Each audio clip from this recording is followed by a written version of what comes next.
এই দিনটার অপেক্ষায় ছিলাম, একটা সুষ্ঠু নির্বাচন। আজকে আলহামদুলিল্লাহ সেই নির্বাচন হতে যাচ্ছে। সকাল থেকেই সারা দেশে অত্যন্ত শান্তিপূর্ণ অবস্থা বিরাজ করছে এবং ভোটের একটা অনুকূল পরিবেশ বিরাজ করছে। আমি সকালেই খবর নিয়েছি সারা বাংলাদেশে কোথায় কি হচ্ছে। আমার কাছে যে খবর সেটা হচ্ছে যে অত্যন্ত শান্তিপূর্ণভাবে নির্বাচন চলছে।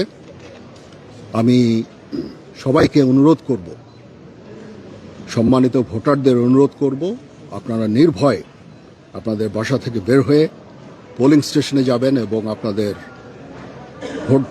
ভোট দেবেন। এটা আমাদের জন্য অত্যন্ত গুরুত্বপূর্ণ দিন।